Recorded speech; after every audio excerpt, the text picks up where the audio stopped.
ஆனால் சமீப காலமாக நிறைய லேஅப் நடக்குதுக்கான காரணம் எல்லாம் நிறைய நிறுவனங்கள் அமேசானாக இருக்கட்டும், இல்லை ஐபிஎம்மாக இருக்கட்டும், மைக்ரோசாஃப்ட், பெரிய பெரிய நிறுவனங்கள், உலக நிறுவனங்களே பெரிய பெரிய நிறுவனங்களாக இருக்கிறவங்களே லேஅப் பண்ணுறது காரணம் என்ன? நீங்க முதல்ல லாப வெறியா இல்லை வேற எனக்கு வேற எது இருக்கு காரணங்கள் இருக்கு? அதாவது நீங்க சொல்ற மாதிரி இந்த பெரும் நிறுவனங்கள்லாம் நம்பர் 1 உலகத்துல வந்து டாப் மோஸ்ட் கம்பெனிஸ்ல வராங்க.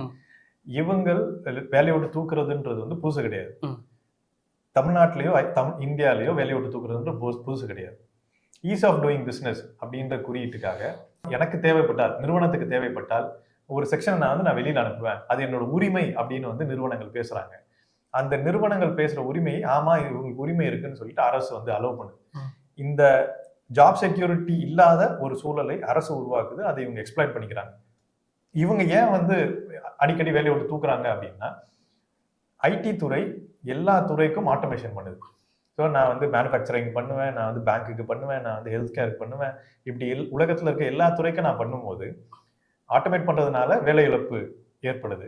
அதில் ஏன் வேலை இழப்பு ஏற்படுதுன்னா, ஒரு புது டூலை வந்து நான் கொண்டு வரேன் மேனுஃபேக்சரிங்க்கோ இல்லை ஹெல்த் கேருக்கோ இல்லை பேங்க்குக்கோ. அப்போ கொண்டு வரும்போது அந்த டூல்னால அங்கே இருக்கிற வேலை வந்து கம்மியாகுது.